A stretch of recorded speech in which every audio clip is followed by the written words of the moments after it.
Hello दोस्तों, जय श्री कृष्णा। कैसे हैं आप सब। आज इस वीडियो में हम आपके साथ शेयर करेंगे होली अष्टमी पर सुनी जाने वाली कथा। होली अष्टमी है 24 अक्टूबर की और आप सभी को होली अष्टमी की ढेर सारी शुभकामनाएं। होली अष्टमी का व्रत माताएं अपने संतान की लंबी आयु के लिए रखती हैं और जिनके संतान नहीं होती वो संतान प्राप्ति के लिए रखती हैं। तो होली अष्टमी की कथा सुनने से पहले सबसे पहले हमें अपने नीचे बैठने के लिए आसन बिछाना है। आसन बिछाने के बाद हमें एक जल का लोटा लेना है, शुद्ध जल होना चाहिए। फिर सीधे हाथ की हथेली पे हमको थोड़े से अक्षत रखने हैं। फिर हमें सुननी है होली अष्टमी की पहली कथा। तो देखिए कथा कुछ इस तो चलिए सुनते हैं होली अष्टमी की पहली कथा। एक नगर में साहूकार रहा करता था। उसके 7 लड़के थे। एक दिन उसकी स्त्री खदाने में मिट्टी खोदने के लिए गई और यूं ही उसने जाकर कुदाली मारी, त्यों ही सेही के बच्चे कुदाल की चोट से सदा के लिए सो गए। उसके बाद उसने कुदाल को सेहू के खून से सना देखा तो उसको बहुत दुख हुआ, परंतु वह विवश थी क्योंकि यह काम उससे अनजाने में हो गया था। उसके बाद वह बिना मिट्टी लिए खेत करती हुई अपने घर आ गई और जब घर आकर से ही अपने घुकार में आई तो अपने बच्चों को मरा हुआ देखकर नाना प्रकार से विलाप करने लगी और ईश्वर से प्रार्थना की कि जिसने मेरे बच्चों को मारा है उसे भी इस प्रकार का कष्ट होना चाहिए। जल्द ही शेह के श्राप से सेठानी के 7 लड़के एक ही साल के अंदर समाप्त हो गए, अर्थात मर गए। इस प्रकार बच्चों को असमय काल के मुंह में समाये जाने पर शेर सेठानी इतने दुखी हुए कि उन्होंने किसी तीर्थ पर जाकर अपने प्राण गवा देने का उचित समय समझा।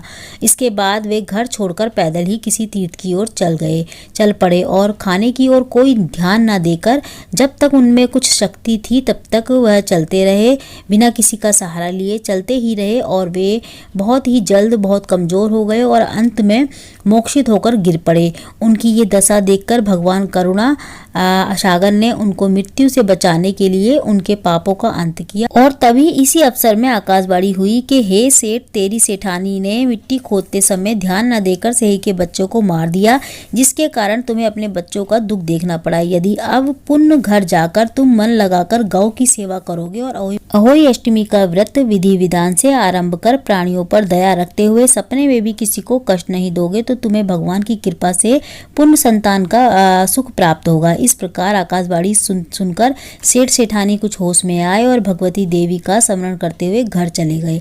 इसके बाद श्रद्धा शक्ति न केवल अहोई माता का व्रत अपितु गौ माता की सेवा करना भी उन्होंने आरंभ कर दिया तथा जीवों पर दया भाव रखते हुए क्रोध और दोष का परित्याग कर दिया। ऐसा करने के पश्चात भगवान की कृपा से वे सेठ सेठानी 7 पुत्रों वाले हो गए और अगणित पुत्र सहित संसार में नाना प्रकार के सुखों को भोगकर स्वर्ग चले गए।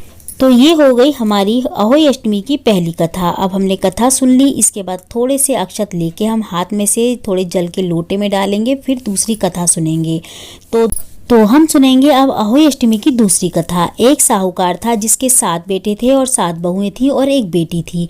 दिवाली के पहले कार्तिक वधी को अष्टमी को 7 बहुएं अपनी इकलौती नंद के साथ जंगल में खदान में मिट्टी खोद रही थी। तभी वहीं पे स्याहू सेई की मांद थी।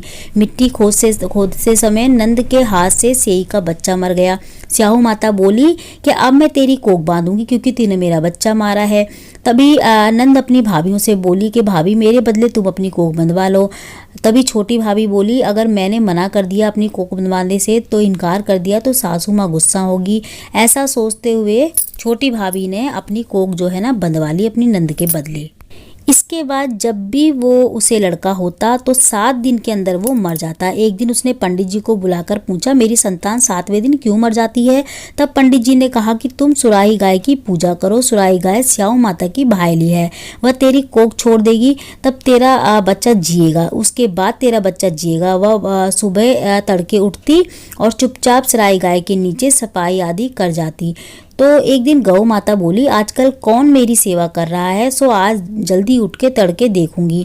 गौ माता खूब तड़के उठी। क्या देखती है कि एक साहूकार के बेटे की बहू उसके नीचे सफाई आदि कर रही है। गौ माता उससे बोली क्या मांगती है।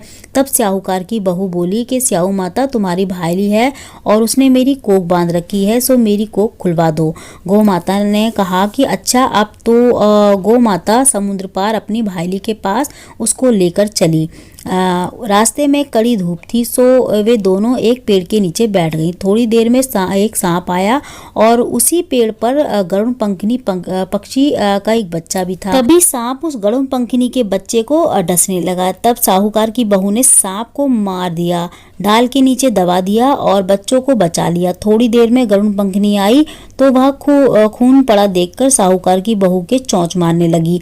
तब साहूकार की बहू बोली कि मैंने तो तेरे बच्चों को नहीं मारा, बल्कि सांप तेरे बच्चों को डसने आया था तो मैंने तेरे बच्चों की रक्षा की। यह सुनकर गरुड़ पंखनी बोली कि मांग तू क्या मांगती है? वह बोली, 7 समुंदर स्याऊ माता रहती है, हमें तू उसके पास पहुंचा दे। तब गरुड़ पंखनी ने अपने दोनों को अपनी पीठ पर बिठाकर स्याऊ माता के पास पहुंचा दिया। स्याऊ माता उन्हें देखकर बोली कि आज बहन बहुत दिनों बाद आई है। फिर कहने लगी कि बहन तेरे सिर में जू पड़ गई हैं। तब सुराही के कहने पर साहूकार की बहू ने सिलाई से उनकी जुएं निकाल दी। इस पर स्याऊ माता प्रसन्न हो गई और बोली कि तूने मेरे सिर में से बहुत सिलाई गिरी, इसलिए तेरे 7 बेटे और बहू होंगी। वह बोली, मेरे तो एक भी बेटा नहीं है, 7 बेटे कहाँ से होंगे? स्याऊ माता बोली, वचन दिया है, वचन से फिरूं तो धोबी के कुंड पर ककरी हूँ। तभी साहूकार की बहू बोली, मेरी कोख तो तुम्हारे ही पास बंधी पड़ी है। यह सुनकर गौ माता बोली कि तूने मुझे बहुत ठग लिया, मैं तेरी कोख खोलती तो नहीं परंतु अब खोलनी पड़ेगी। जब तेरे घर तुझे 7 बेटे 7 बहुएं मिलेंगी, तू जाकर उजमन करियो, 7 हुइयां बनइयो, 7 कड़ी करियो। वह लौटकर घर आई तो वह देखा कि 7 बेटे 7 बहुएं बैठे हैं। वह खुश हो गई, उसने 7 अहुई बनाई, 7 उजमन किए तथा 7 कढ़ाई की। तब रात्रि के समय जेठानियां आपस में कहने लगी कि जल्दी जल्दी धोक पूजा कर लो, कहीं छोटी बच्चों को दे याद करके रोने न लगे। थोड़ी देर में उन्होंने अपने बच्चों से कहा कि अपनी चाची के घर जाकर देख कर आओ कि आज अभी तक वो रोई क्यों नहीं। तभी बच्चों ने कहा कि चाची तो कुछ मार रही हैं। ये सुन के जेठानियों का खून खौल गया और वह दौड़ी दौड़ी घर आई। घर कहने लगी कि तूने तो अपनी कोख बंधवा रखी थी, तो कैसे छुड़ाई तूने? तो साहूकार की बहू बोली, तुमने तो अपनी कोख नहीं बंधवाई, तो मैंने अपनी कोख बंधवा ली थी। अब स्याऊ माता ने कृपा करके मेरी कोख खोल दी है। स्याऊ माता ने जिस प्रकार साहूकार की बहू की कोख खोली, उसी प्रकार हमारी भी खोलियो। कहने वाले तथा सुनने वाले तथा सब परिवार की कोख खोलियो। बोलो जय अहोई माता की जय हो।